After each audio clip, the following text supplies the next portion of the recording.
Good evening. Welcome to Q&A, live from Melbourne. As you can hear, I'm Tony Jones, here to answer your questions tonight. Young Liberal activist and People's panellist Sali Miftari. Labor Shadow Minister Amanda Rishworth. Australia's most successful independent musician, John Butler. Green Senator Sarah Hanson-Young, whose new book tackles sexism in politics. And Trade Minister Simon Birmingham. Please welcome our panel.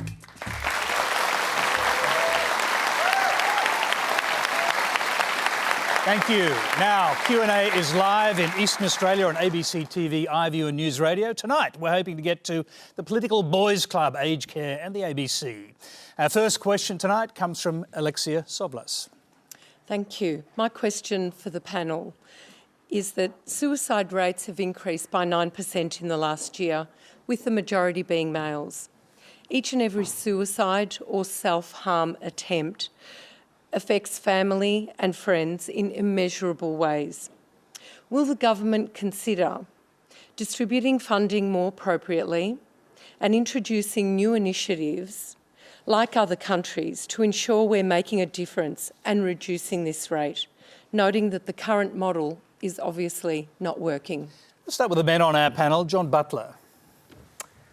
Yeah, I saw those numbers and they made me just feel extremely sad, first of all. 3,200 and something, and I think over 2,500 were men, and I found it disturbing, to tell you the honest truth. I guess in this country that's rich and affluent and stable and safe, to see that there's so much despair and hopelessness, it made me think there's something bigger at play than... You think, is there something here about how we're bringing up our boys?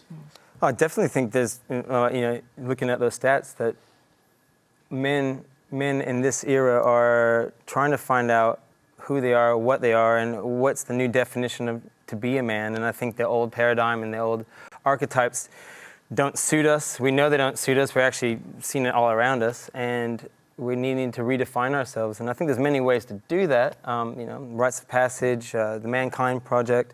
There's a lot of people thinking about it, and I, for one, am totally thinking about it. I'm a father of a 12-year-old boy, and we're doing lots of Rites of Passage stuff, father and son camps, and trying to actually just create an environment where young men and older men, fathers and sons and grandfathers, can talk about their emotions. It's pretty scary to think that, and I think we've all heard the story. So-and-so was doing fine. I think he was doing fine, and all of a sudden, he's not with us anymore. It's like we're not reading it right. So I think it's a symptom to a bigger problem. You've had your own struggles too with the dark side, if I can put it that way. I mean, your new album's full of songs which sort of delve into your kind of. Can you share some of your own personal experience? Sure. I mean, I think we all kind of have a dark side. And for me, I'm lucky I have music. I have music to kind of process how I sit in the world and how I feel about myself. It's always been that way for me. It's a bit of a diary. But other ways, I just have a good network of friends. I run, well, I don't run, but I host shed nights with my mates, and we make things together. We talk about things other than just footy and the average blokey things, and we try to get to the bottom of it, And I talk to my mates about my anxiety and like, what do you do? And I remember one of my friends said to me, I just try to be kind to myself. And those kind of conversations can only happen if you're not necessarily on social media or texting each other these things, but you're sitting in the same place with other men being real. We might come back to you to talk more about that. Sali, what's your experience? What do you think? Well, Alexia, there's something seriously wrong in society when many people are driven to the point of desperation, often without anyone else knowing, and take their lives. And I think as policymakers, of which most of you on the panel are, and as young people, we seriously need to have a serious discussion as to about the root causes for this issue. In the United Kingdom, and Scotland, there has been a significant loneliness epidemic, and we're seeing the beginning of that here in Australia, where people don't have other people they can talk to and express their feelings with and engage with. And something as innate and something as simple conversation, hello, how are you? And are you okay sort of thing on a daily basis is a critical first step to stopping people from getting to that level, getting to that absolute final point of desperation. At the same time, I do think it's important that government shows a bit of leadership here and works across the aisle with everyone in the parliament, because there is goodwill there, and I'm pretty comfortable saying that there is unison in the parliament as well on this. They've done this in the UK, haven't they, Sali? They've actually got a minister. They've got a minister for social isolation and loneliness who's responsible for breaking down the barriers that prevent people from going out there and connecting with others. I think that is a critical part of any potential or prospective national long-term suicide action plan, and we'll also find that focus on building communities, building relationships between people will also combat other issues tied to mental health, and whether that's depression or social anxiety, problems that are riddling young people, many of which are my age, from going out and putting themselves forward as well. So. Now, remember, if you or someone you know needs help, contact Lifeline or Beyond Blue. The numbers are on your screen if you need to do that, if you'd like to do that. Simon Birmingham, what do you think? And is there a role for government? That was a core part of the question. Well, I think there's definitely a role for government. Governments of both political persuasions have increased investment and focus in a range of different mental health programs over recent years. And I think the positive sides, in some senses, came out in some of John's comments. We talk about these issues far more today than we did back when I was at high school. We acknowledge that there are problems. We encourage people to reach out to their friends, their mates, their neighbours, strangers, and see whether they're okay, to have a greater awareness that there are more support services that are available than used to be the case. But of course, there are also new factors that are compounding the problem. Technology, social media, driving some of those isolation factors that Sali spoke about. So I think, do we need to look at how government invests its dollar better?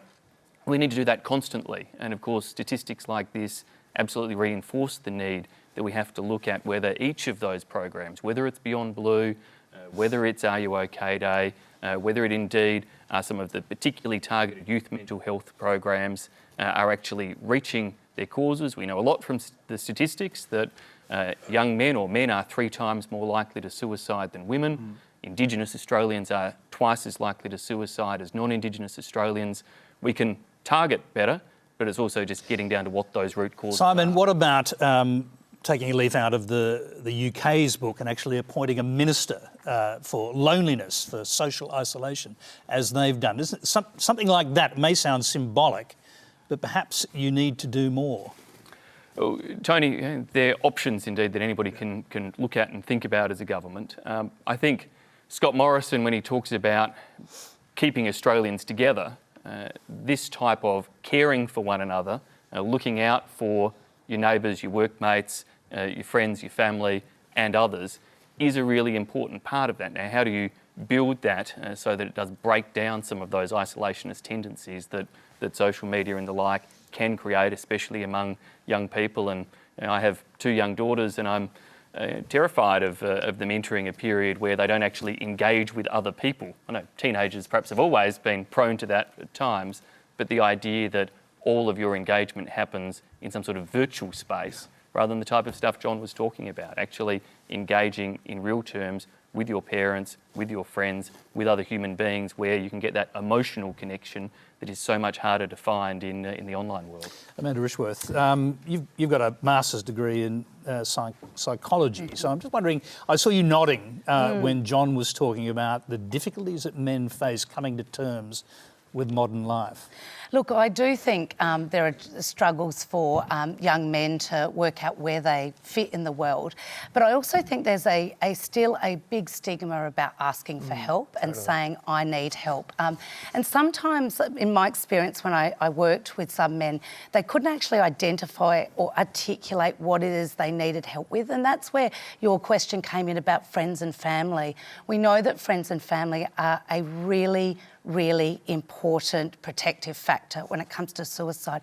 So when we are talking about having a conversation and breaking down stigma, it is for those men so that they can ask for help, but it's also about having a conversation with the community about what they can do, how they can help identify and support people when they are having trouble. But I think it goes one step further. Certainly in my experience, we've often separated, whether that be suicide prevention services, mental health services, drug and alcohol services. They've sat in silos a lot of the time, and it's really important, I think, that we have those services working together all in the same way. And I think it's really critically important because the individual is at the centre of this, not the particular service. And that was certainly my experience as a psychologist. And service gaps as well. When someone puts their hand up and says, I need help, we need to make sure that that help's there. So making sure that all those pieces in the puzzle, I think, really stems from having a national strategy and a target about reduction of suicide. But having those, reducing that stigma and those conversations are critically important. John, I was struck by something you said recently. You were talking about building gardens in your country home while your inner home was falling apart. What do you mean by that? Okay, it's a long story. Well, I mean, I was dealing with anxiety, and I still pause. You hear me pause before I actually say it, because it's normal, I think, to do that. Yeah, well, yeah, but it's also there's that stigma that Amanda was saying before, that as a human being, I think we feel like we need to be impervious and be strong and be perfect, and as a man, maybe even there's even more kind of social constructs that make you want to feel that way. But yeah, I didn't even realize I had anxiety for 5 years, man. Like I was just getting grumpy, and there's just more mess, and then sound got more prickly, and I blamed the world for it. And then one day I went on, as I was getting really, really ramped up to go on tour again, because it's 3 days of disconnection before you actually leave. I was in a crappy mood, and my wife turned on our Ella Fitzgerald and Louis Armstrong. That's our favorite music. It's how we learned to dance to each other. They're duets. Duets, beautiful album. And as I was kind of ranting, she just turned the music on, and I felt my shoulders drop, and then she grabbed me and we danced, and I just started bawling my eyes out. And I was like, this is because I'm going. So I think knowing the symptoms, like having some education around the symptoms and actually going, okay, this is what's going on for me. Because 5 years, it was just like, I thought it was kind of the world's fault in a lot of ways. So being able to talk more with real people in real time about what's going on for them, and going, hey, that sounds a lot like what I was going through, and that's a bit of anxiety. Maybe, have you looked at your diet? Have you looked at your friendship groups? Have you looked at exercising a bit more? Have you gone to see a counsellor? Like, I think, yeah, we need some broader education, because as I said, I didn't, and I look back at my life and I go, oh, that's what Dad was dealing with. Oh, that's what Auntie was dealing with. I'm like, oh, it's everywhere. And people will be looking at you on stage and thinking, this guy's got the perfect life. He's incredibly successful, platinum albums. He's done very well. He's best independent musician in the country. And yet you're having these feelings. Yeah, even I'm human. Yeah. I'm so glad to hear it. And nice to meet you. Sarah, give us your take on this, because we're about to come on to other questions about women, but what about men? Look, I think actually, John, you talked about this, the statistics that overwhelmingly at the moment are coming out, and young men in particular, and where do they find their place in the world? The world is changing. I think for the better. I think equality is a really important thing, actually. It's important for society, it's important for community cohesion. But of course, with that means we have to be honest about particularly young men, providing safe spaces for them to come to terms with that, develop an identity with that, without kind of making them feel at fault. I've got an 11-year-old. Can I just ask you this? Do you think that a lot of men are starting to feel like they are at fault, whether they should be or not, in the MeToo era? Because we're going to talk about that in detail in a little while. But you've seen the growth of things like the incel movement, involuntary celibacy. There's a sort of backlash to this, and I wonder if that's feeding into. I think there is a backlash to it, Tony, but I don't think the backlash is widely spread. I think the backlash is from some people who are desperate to hold on to the old time. Meanwhile, most men in this country and around the world are decent people and actually want equality because they know it is better for everybody. Equality is not just an issue for women. Equality is an issue that affects the entire community. And I know we'll go into the issues in my book On Guard, but when the incident happened in the chamber with David Leyonhjelm, some of the most heartfelt instant responses I had were from my male colleagues. And they were horrified at what was happening, and they were also very honest about saying, Sarah, we've seen this stuff happen, and we didn't know whether you wanted us to respond. We didn't know how to respond. We have to find ways to empower women and spaces for that. We also have to find space to help men be empowered to advocate for equality too. I think that's a really, really important step if we're to actually achieve it. OK, let's move on. We've got so many questions tonight. Our next one comes from Gabby Kipriotis. Hi, so I just wanted to ask, springboarding off of the comment about Senator David Leyonhjelm, if you think that women will always have to fight against an ingrained culture of the boys' club, or if it is something that we will eventually move further past. So, Sarah, back to you. And obviously you can take up from the point that you were making before, but, why do you feel it necessary to write a book to start with? I've spent 10 years in the federal parliament copping a lot, seeing other women cop a lot, and feeling as though in this rough and tumble environment, it's best not to speak about it and draw attention to it, because two things happen. You either have to match it, in which case, it's past 9:30, Tony, in which case you're labelled a bitch. You're aggressive. If you allow it to affect you, you're told, oh, you're as soft as a pedal, you can't handle, you can't handle the heat, get out of the kitchen. The reality is, most people in that place know it's a place of rough and tumble. We give as good as we get. But there is a line, and what David Leyonhjelm did was cross that line. Other comments I've had and I've seen, and I know other women in that place of experience, have crossed the line. And after 10 years, I've had enough. I don't think that is the way the parliament should be. And if I can't speak about it, if I can't call it out as a woman in the parliament with privilege, how on earth can I expect a young woman on the shop floor or a woman who works behind the bar to call it out? And I felt that I had to kind of lead by example. And, I've been given incredible support because of that. You asked whether we can actually move things forward. I'm an optimist. I always have been. I don't think, for all of us in politics, there is an element of optimism, because we're all there, regardless of our political stripes. We're there because we think if we contribute and offer public service, we can help make the world better.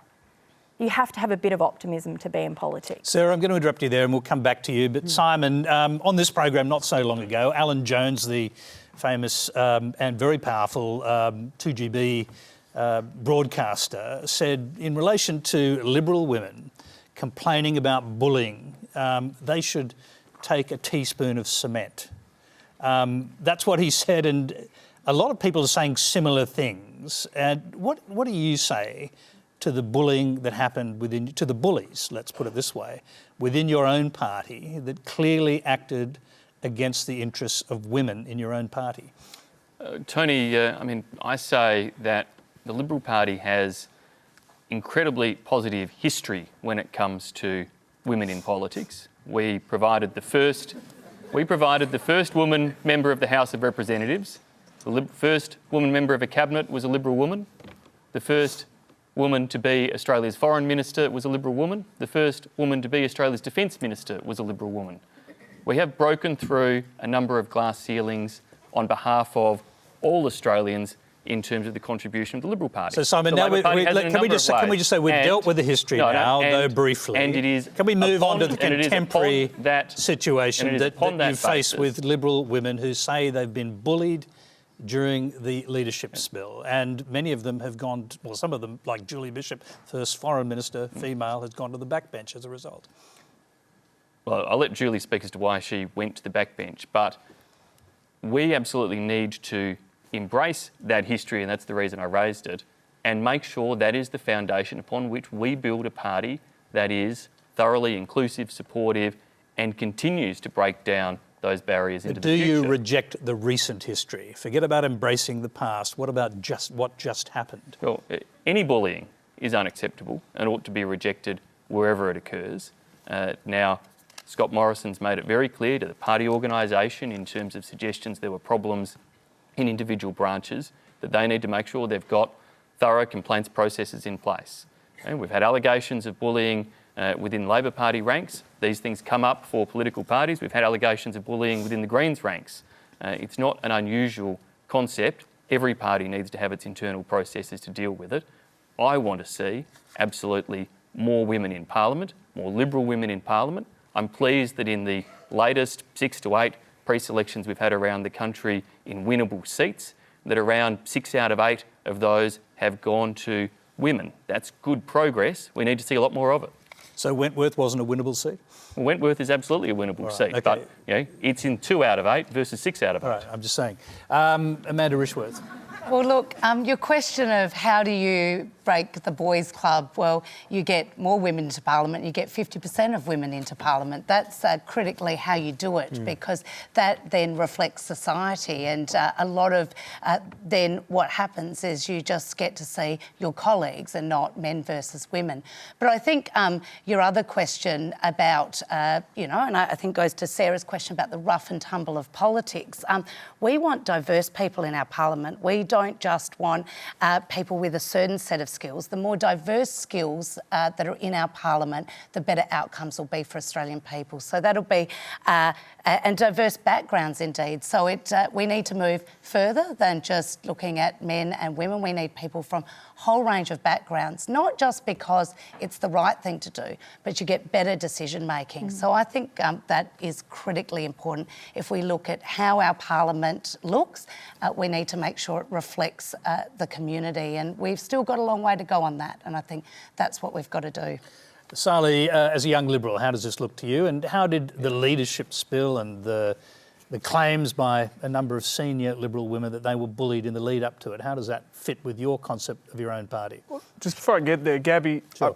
I just want to perhaps allay some concern. I have hope because our younger generation that you and I are part of, and obviously you're attuned to, understand and sees the inherent wrong in gender inequality and discrimination based on gender or sexuality or any other characteristic of the individual. I hope that when you one day assume a position of leadership, and many other young people in this room assume a position of leadership, we look beyond the long-standing divides and unconscious biases which have plagued political and corporate Australia, and actually make decisions based on merit. Which is why I sort of, as a young Liberal, and I know this perhaps might be a little controversial among some of my friends, have come around to the view that quotas are an essential short-term method that we as a party should adopt, provided that that is supported by a long-standing, long-running talent acquisition process. Do the young Liberals have to get into Parliament in order to convince the old Liberals of this? No. I think we need to have discussions and debates as we're having now. And there is no doubt this is quotas, at face value appear to be, out of alignment with Liberal Party values and principles when it comes to merit. But the reality is this: our party's ability to appeal to a broad cross-section of society is compromised when we don't have people feeding into discussion internally, being a part of the policy development process. That's a problem for our country, because when you don't have an array of voices feeding into and influencing discussion about the problems that parliamentarians and the Parliament as a whole is seeking to address, you're getting perhaps ineffective or inefficient outcomes. The talent acquisition program is crucial because the political parties, and this is all parties, need to go some way to doing this. The implementation of talent acquisition programs is absolutely critical, because I don't think you can comfortably say that everyone on the backbench across the Parliament deserves to be there or is meritorious of a position in Parliament. We want top quality people, and I can assure you, if parties focused on nurturing and walking through high calibre high quality individuals through the entire political process, from signing up as a member of a political party to running for a pre-selection, putting your hand up at election and making your way into the ministry, you not only get much more high calibre women in Parliament, but you get much better men as well. And that is what we should be aiming for. Thanks. So, John, listening to this and the idea of a boys' club in politics, is there a boys' club in the entertainment industry, in the music industry? And what do you think when you hear women now talking openly about breaking the culture? What do you think about that? I think it's essentially a good thing. Being a man, I have a skewed view on the whole world, and I always take the kind of position that you never know a person till you walk a mile in their shoes. So I could never imagine what it'd be like to be a female in politics or a female in the music industry. But I think the more equality, the better. And it's funny when you see the festival lineups minus the males and how few females there actually are. And it's not something I ever thought about until you see it. And I think that's that way for a lot of us guys. Whether we see ourselves as progressives and we believe in equality and believe in just general respect for your average human being, when you see those stats and you see those lineups, you go, yeah, things do need to change. When I get into politics, I every time I turn on Question Time, I'm always appalled by just the kind of behavior that I see and how people just treat each other in general. And I'm constantly struck that if my kids ever spoke to anybody that way, they'd be just grounded. And I can't help but think that, yeah, you need to be robust and it's a combative place. But it's also like you don't need to be having professional and personal slurs across the. We're talking about mature adults speaking about complex issues, hopefully in an elegant and eloquent way, and that's not what we're seeing. Let me bring Sarah back in here, because you chose in your book to actually write about why you use the term slut shaming. It's a term I find even hard to say, but you've not that you've embraced it, but you do use it for a purpose. I do, and look. When I first named what was going on with me as slut shaming, I had to say it a few times in my head before it came out, because it is confronting. But the reason why I used it is because there is no better description of how this is used to disempower women. And it is the power of slut shaming itself is that, yes, it's hard to name. It has this incredible power of silencing the victim, because the moment you name it, there is something, maybe even just a little bit, where people go, well, maybe she is a slut. Maybe that did happen, or maybe this happened. That is the power of that type of intimidation, rumour and innuendo, and it's used as a weapon. Have you seen it used as a weapon or used against other women? Yes, I have, and I just want to jump on one thing here, because I think the reason I really wanted to put this down in writing is because this isn't just, I've written my story and my experience, but there are women on all sides of politics who have experienced this. And one of the women who I think has copped it more than most in a very public way is Peter Credlin, the Chief of Staff to former Prime Minister Abbott. The things that were said about her, if she had been a bloke as the Chief of Staff of the Prime Minister's office, never would have been said. And I must say, at the time, I regret not calling it out and defending her more then. And I've since said I'm sorry to her. And I think, this is... It's something that affects a lot of people. Well, I was going to say, naming it breaks the silence. Yeah. Calling it out breaks the power. And that's what we all have to do. I was just going to say, we can name a couple of other women who've experienced similar things on the Labor side. That's right. Emma Hussar, more recently, Julia Gillard, a Prime Minister, when it happened to her. I think that's right. I mean, the way Julia Gillard was treated as Prime Minister was appalling. And it's one of those interesting situations where history is going to be much kinder to Julia than she was ever treated while she was there. And whether it's the media take and just absolute... Someone described it to me today as almost persecution. And I think in some ways that's kind of right. It was relentless. But Emma Hussar, I think, has been terribly slut-shamed. And sadly for her, and she's a single mum with 3 kids, one who has a disability. She, stood up against and spoke out on violence against women. Talk about diversity in the parliament. That is the type of woman we should be supporting to stay there. And yet she's said, you know what, it's all too hard. I'm not going to stand at the next election. I think that is just heartbreaking, and we should do something about it. And that means cross-party. Getting into our trenches on this is not going to help anyone. I mean, can I just say, I think it's fantastic that as a bloke and a young Liberal, that you're prepared to come to the table tonight and say you want quotas, and you have a vision for representing a better pathway to equality. Let's quickly ask an older Liberal. Fantastic. What? First of all, too much time older. goes by. Simon, is it time to break something that's going on here? If what's being said here rings true to you, is it time to break the mould?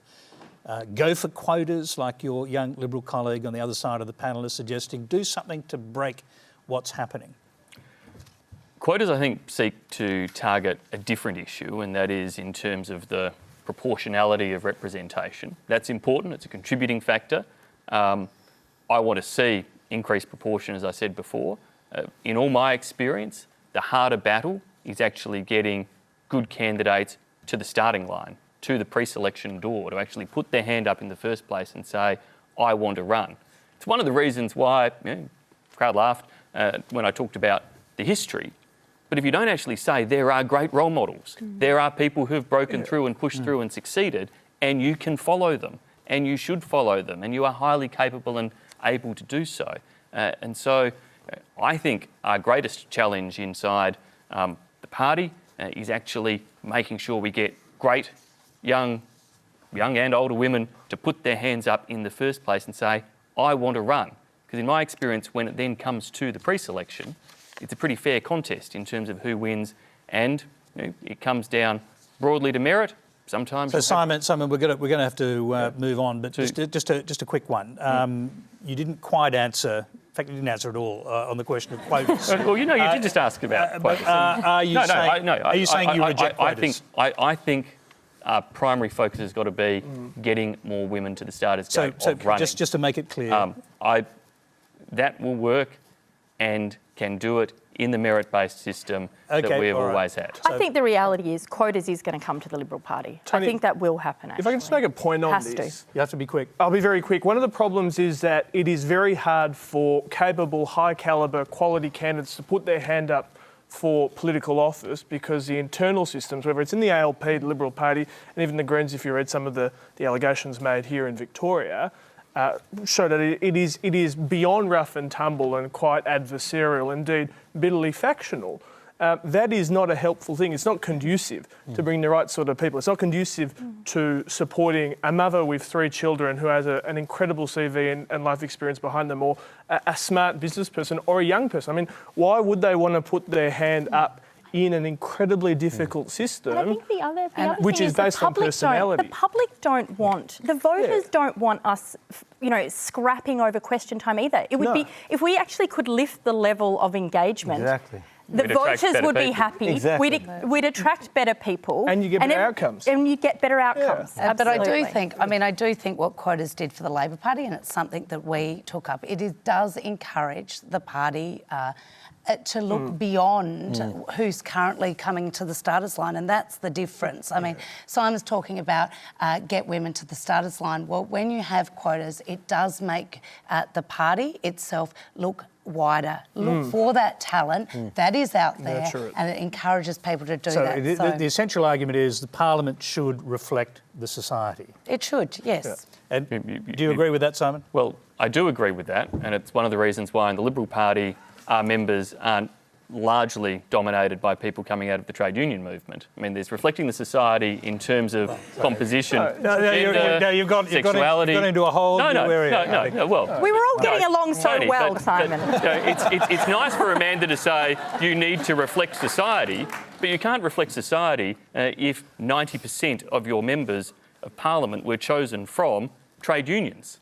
and worked in trade unions, and that's the background they bring to the table. That's not reflecting farmers, that's not reflecting pharmacists, that's not reflecting... In the interest of getting on to more questions, I'd like to respond, but I'll leave you. Yeah, probably a good idea. Another time. Yeah, it isn't Parliament after all, it's Q&A. Next question from Lucy Lecic. Hi there. Is it fair to place a highly credible individual like Brett Kavanaugh under severe public scrutiny, potentially career-destroying, for an act of sexual assault that may or may not have occurred over 36 years ago with Christine Blasey Ford? Has MeToo driven these allegations too far?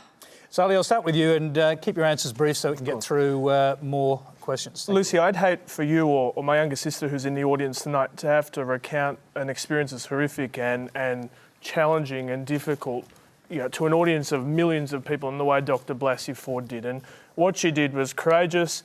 I don't doubt the veracity of the claim, and I think that the Senate committee has done the absolute right thing to refer it to the FBI for a further investigation because... Give them less than a week to investigate it. Look, an investigation is an investigation. There's been 6 of them already. I don't think I think that the Senate committee or a number of key people on the committee noted that they cannot in good conscience make a decision on a position for life in the High Court when these sort of allegations are hanging over the head. That said, I personally am very uncomfortable with what seems to be a rising trend where people's right to the presumption of innocence is revoked or minimised or withdrawn based on how prolific they are in public or whether they put their hand up above the parapet. It was going to the same discussion before. Why would you want to throw yourself forward for a position of influence or a position in Parliament or a seat on the Supreme Court if you know you're going to be dragged through the mud that way? I'd like to see, and I think the public would like to see, judicial processes take precedence. I'd also like to see women like Dr. Ford or yourself or any other female that has been abused or discriminated against to make Okay, Sally, we're going to keep it brief so we can hear from other people. Amanda. Well, look, I think anyone speaking out against sexual assault, sexual harassment is very brave, as was just said. And I don't think that those individuals do it without thinking about the consequences. I think it is quite what you've seen that individual and many other individuals do when they speak out is actually attract so much scrutiny about themselves. So to actually be able to take that step forward, I think is critically important. Victims for a long time haven't been believed, and I think it's an important message that we now send to say that we are listening, we believe. Now, you mentioned, I guess, the time it's taken. There's been a lot of discussion recently about why it takes a victim a lot of time to come out and speak, and there's many reasons, including shame and a whole lot of other things. So I think the MeToo movement has actually been a really positive movement. It's given people and a lot of women the courage to have their voice heard, despite that still being very, very difficult. And I think we shouldn't be doubting or questioning why it has taken her so long to come out, because there's many things going on, a lot of shame, a lot of other reasons, and we should be applauding her for her bravery. John, what do you think? Lucy, good question, big question. And I agree with everything that Sali and Amanda have just said. I think it'd be extremely hard to come up and do that testimony. I don't think you'd walk into that very lightly. And the extremely serious allegations that need to be investigated and that shouldn't be rushed. I think I was told a story just the other day that the Supreme Court, the whole Supreme Court appointee last year or 2 years ago with the Obama regime, that was put off for a whole year for political reasons. And now we're in a similar situation on the other side, and we want to rush it through. So we can't rush this through. It should be a thorough investigation. At the same time, I don't think there should be trial by media, and I believe in due process. I think that's extremely important in this day and age, especially with culture wars and everything else that's going on. But yeah, it needs to be thoroughly investigated. I don't think there's any reason why a woman would put herself into such scrutiny and death threats and having to move house and move her children, have security. That's not something you do to get the other candidate in. Yeah. Simon, what do you think? Look, I think we've had some very wise words said already, Lucy. The fact is that anybody facing discrimination, harassment, assault should feel empowered to be able to bring a complaint forward, have their voice heard.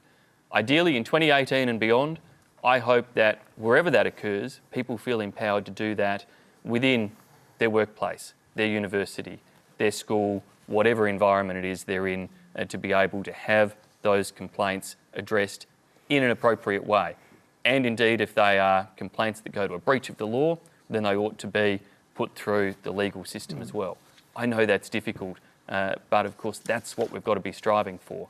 There is a real problem when it instead becomes trial by media, trial by social media, trial by entities that were not established to be entities looking at complaints of breach of laws or sexual harassment or the like. And Senate inquiries, Senate committees are established to look at a range of things, but they're not judges and juries. They're not complaints handling vehicles in that sort of sense. And I think that becomes a real challenge in terms of whether or not a fair, credible hearing is being given to all parties through that type of fora, as distinct from making sure that hopefully from here on in we can, so far as possible, encourage people to know that they will be respected, their voices will be heard, and they can use proper processes to get a fair hearing for their complaints. Sarah, hold your thoughts because we've got another question that sort of relates to this topic. It's from Melis Layak. Thank you. This past week, as we've just mentioned, the world stopped to listen to Dr. Blasey Ford as she heroically detailed the sexual assault she endured at the hands of Brett Kavanaugh. This was a heartbreaking and relatable tale for countless women across the world and has ignited great condemnation. Yet here in Australia, universities and elite colleges routinely practice misogynistic hazing rituals and silence victims of sexual assault and rape in order to protect the futures of young men like Brett Kavanaugh. How can this behaviour be stamped out for good when the problem does not merely lie in the hands of one predator, but lies in a system which actively protects these elite men? Now, Melis, I'm going to come back to you in a minute because I know you've got a story to tell about this, but I want to hear from Sarah Hanson-Young, and you can reflect on both questions. Yeah, thank you. Both questions, I think, are really important because it shows the two sides of the debate in a way, and how it's easy to kind of just focus on one part. I just want to firstly say about the MeToo movement. I think the MeToo movement has been one of the most powerful social forces that we've seen in a very long time. It only is going to be 12 months old this month. I was reading The Economist this week, and their front cover article is about how powerful it is and that it's gone beyond Hollywood. It's now right there in the midst of the US Senate debating whether a guy is going to be given a lifetime job on the Supreme Court. The problem, I think, with the Me Too movement is that if it stays wedded or becomes wedded to one side of politics, it will fail. This is something that affects women and men across all divides. Doesn't matter what stripe of politics you wear, doesn't matter what corner of the globe you come from or what your personal background is.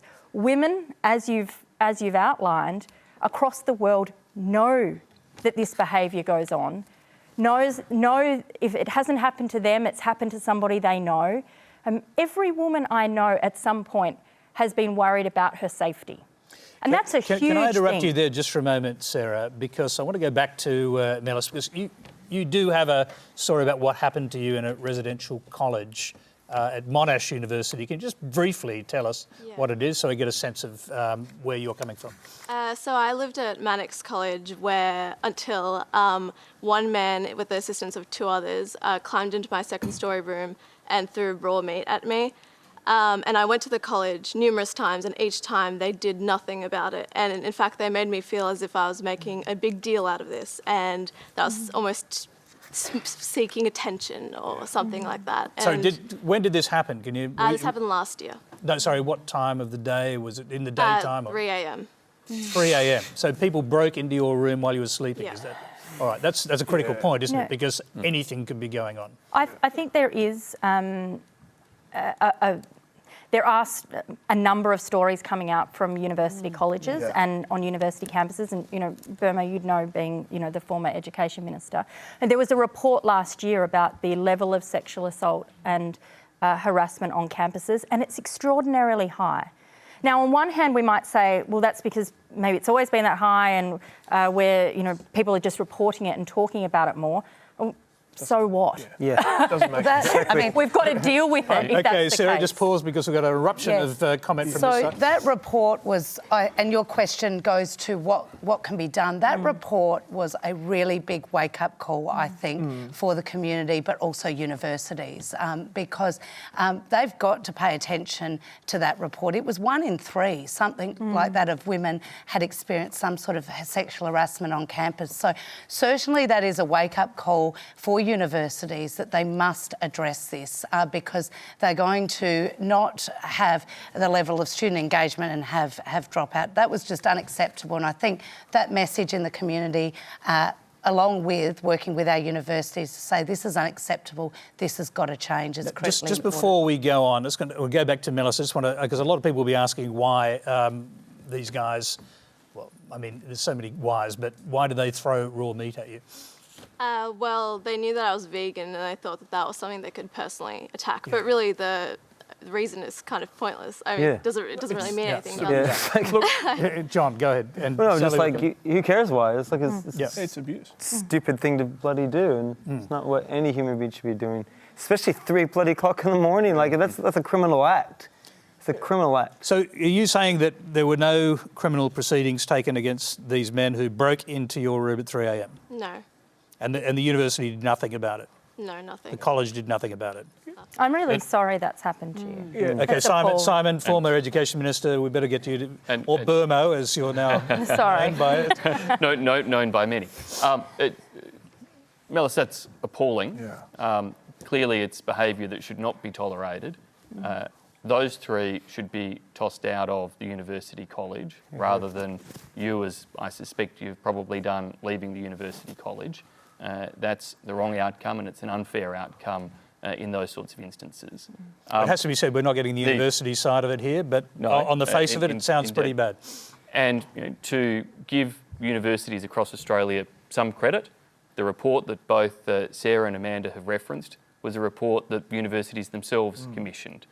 They brought in the Human Rights Commission to work with them to assess the scale of problem, to look at what could be done. And that report found widespread instances of people experiencing harassment, of young women experiencing harassment across the environment of their lives. It wasn't just exclusive to on campus, so it's an important factor to consider when you hear those 1 in 3 statistics, that it was in all aspects of their lives. But obviously that's too great.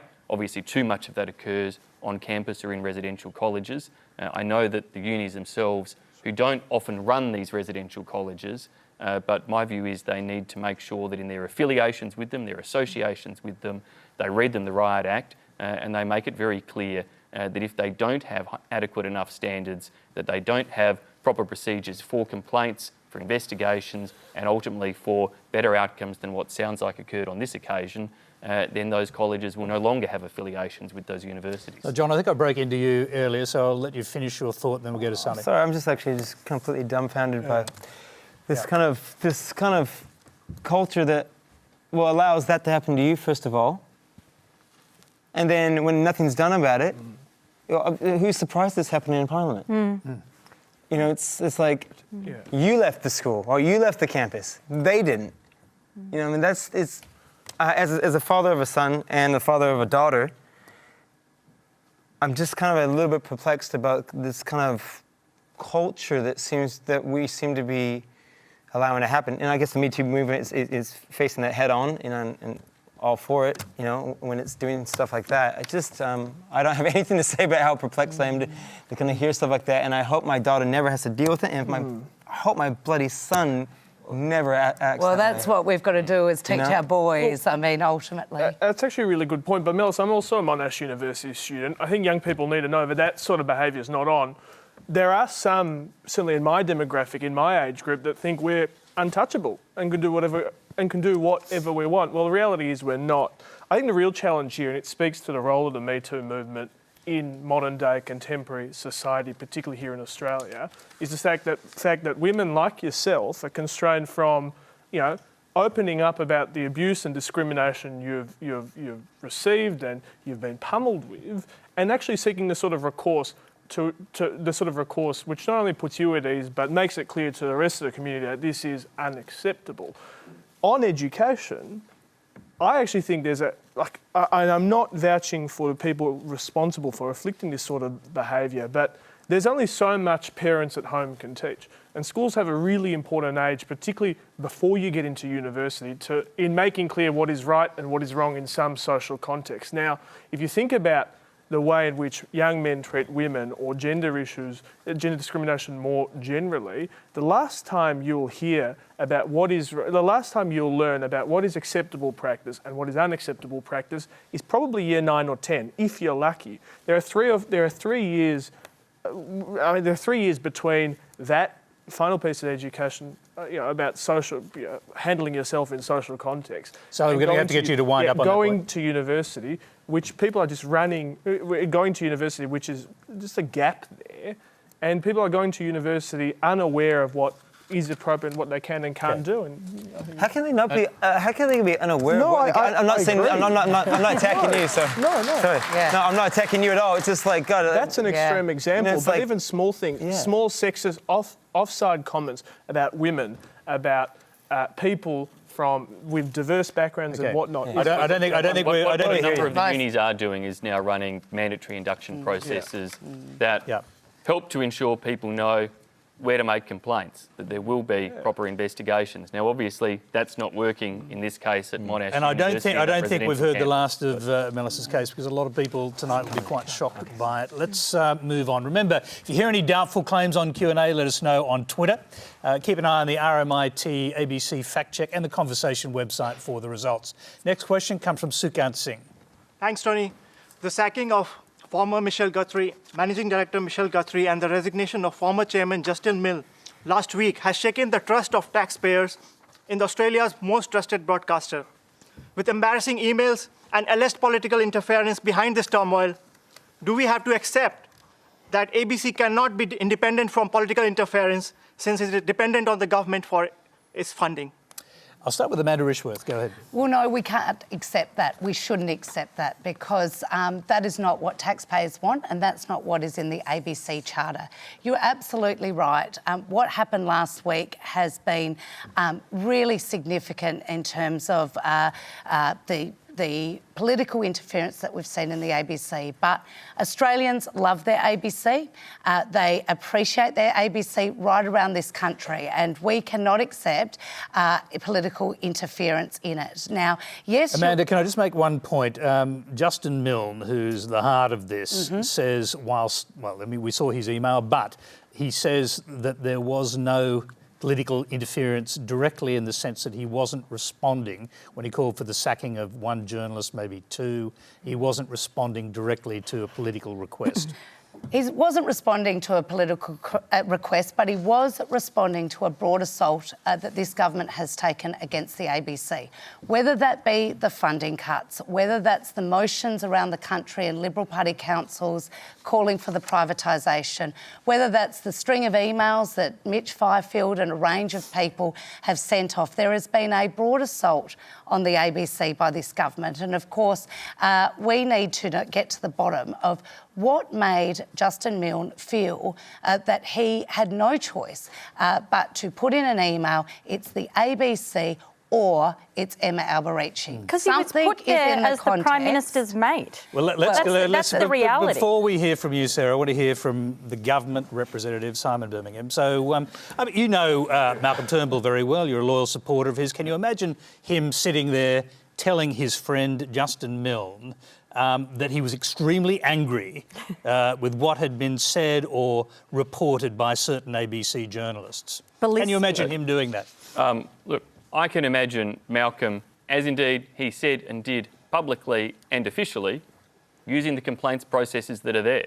The ABC is required to be accurate in its reporting as well. And just because it happens to be the public broadcaster doesn't excuse it when it gets something wrong. In fact, it's held to a higher account and expectation in that regard in terms of actually having accuracy in terms of its public reporting.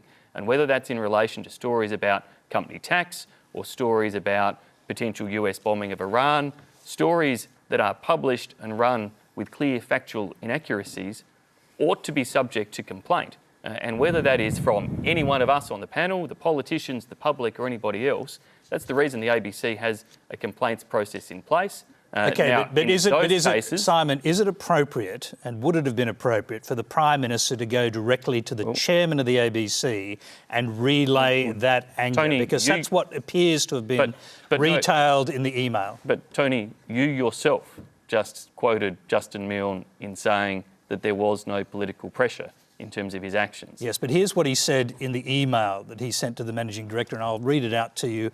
They fricking hate her. She keeps sticking it to them with a clear bias against them. They are tarred by her brush. I just think it's simple, get rid of her. My view is we need to save the corporation, not Emma. Now, how could the Managing Director and friend of the Prime Minister have the impression that the corporation's future was at stake if this journalist was not sacked? Well, that's a question for Chairman, Justin Milne as to what influenced his thinking and his view.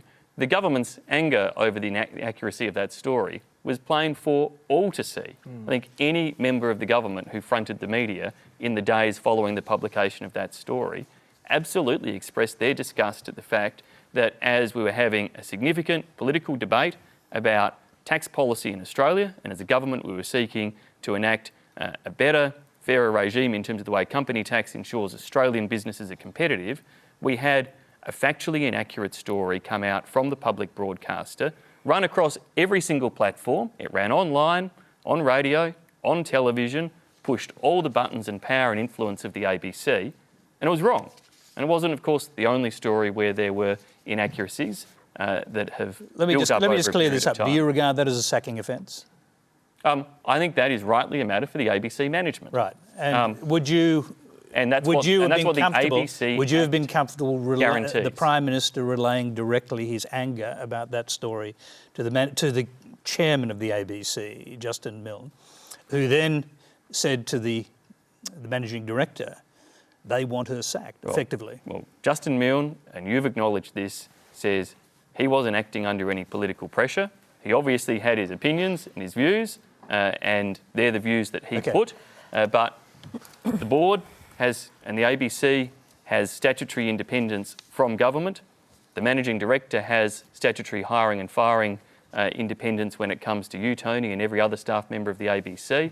Government can have all the opinions in the world that it wants, but it doesn't actually have the power to enforce any of those things. OK, Sarah Hanson-Young, and let's bear in mind that today one of your crossbench senators, Tim Storer, has come up with an idea of completely changing the way board members, by legislation, are appointed to the ABC. Well, I do think we need to make sure there's a proper independent process of appointing board members. You can't just stack the whole ABC board with your mates if you're the government, and that's effectively what has happened. There was a process. There's a panel that's meant to select people.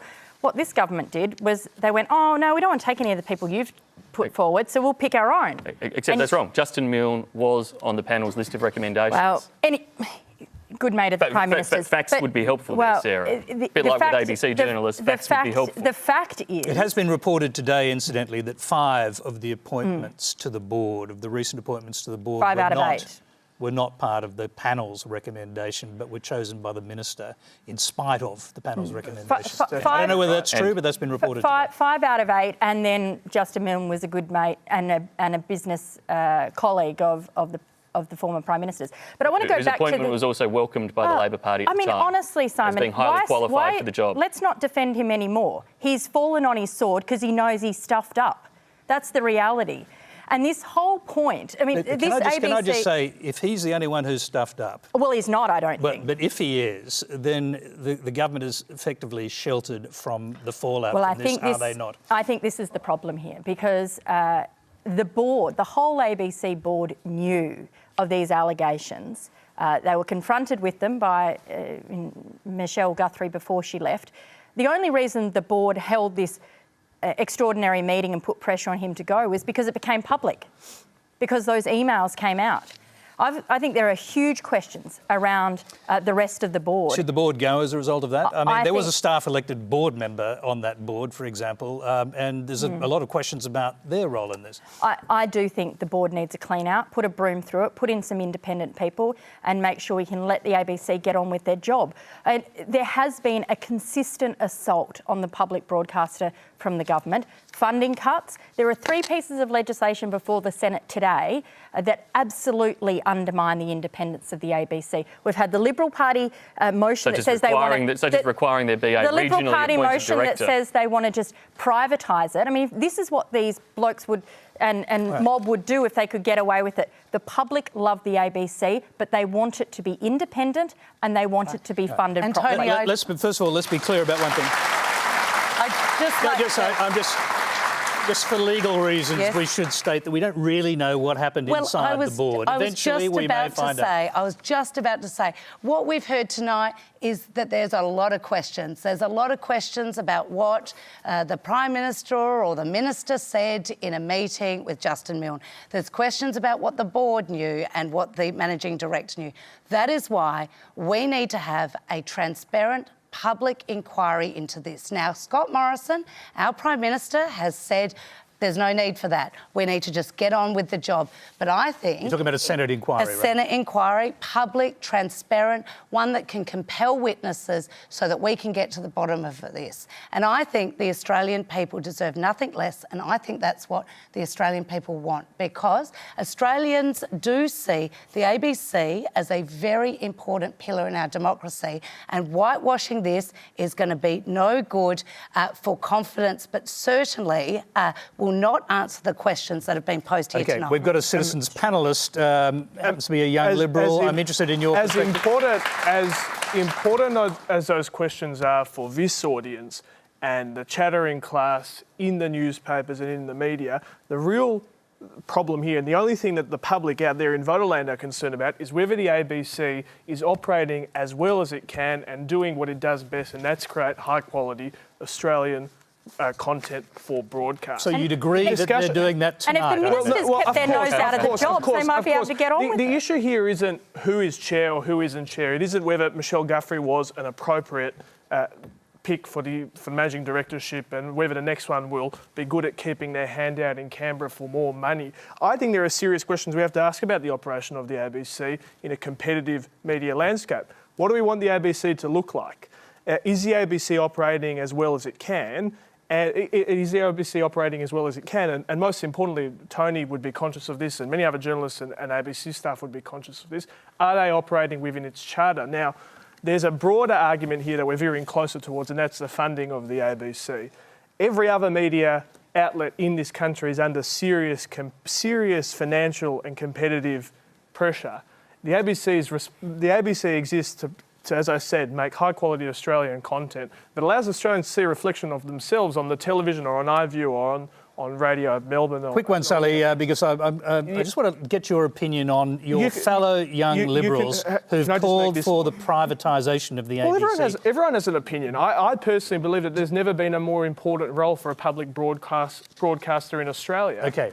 On that note, I just want to go to John because we're running out of time. John, listening to this, it's almost as political as a discussion about what's happening inside Parliament, but it's about the ABC, public broadcaster. What do you think? I mean, I'm not across all the things that are going down here, so I won't pretend like I know anything about it. But I do know that I love the ABC. I do know that I probably wouldn't have the career I have without Triple J and their support, especially as an independent musician who doesn't have the back end of a major record label. I mean, there was no way I was going to get on, commercial radio back, 15 years ago without any support from somebody like Triple J. And I think the ABC is just like a great purveyor of Australian stories, and it's not about how big your budget is, it's about how good the story is, and it's our story, and it's something we should definitely protect. John is absolutely right.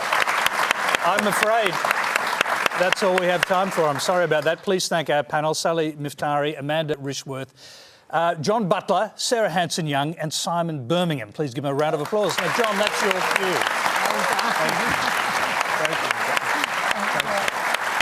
Thank you. Thank you very much. You can continue the discussion with Q&A Extra on News Radio, Facebook Live, where Elizabeth Jackson is joined by the Chief Executive of the Diversity Council, Lisa Anise. Next Monday on Q&A, we'll turn our attention to teaching. Our politicians often argue about education funding, but we want to focus on the best ways for teachers to teach and kids to learn. On the panel, award-winning classroom and YouTube maths teacher Eddie Wu, teacher turned champion of the Finnish education system Pasi Sahlberg, Indigenous teacher and advocate Cindy Berwick, primary school teacher Gabby Stroud, who quit the profession she loved, frustrated by the rise of NAPLAN testing, and the Centre for Independent Studies research fellow Jennifer Buckingham. We'll leave you tonight with the John Butler Trio Band performing Just Call. Until next week, good night.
Someone that changed my mind.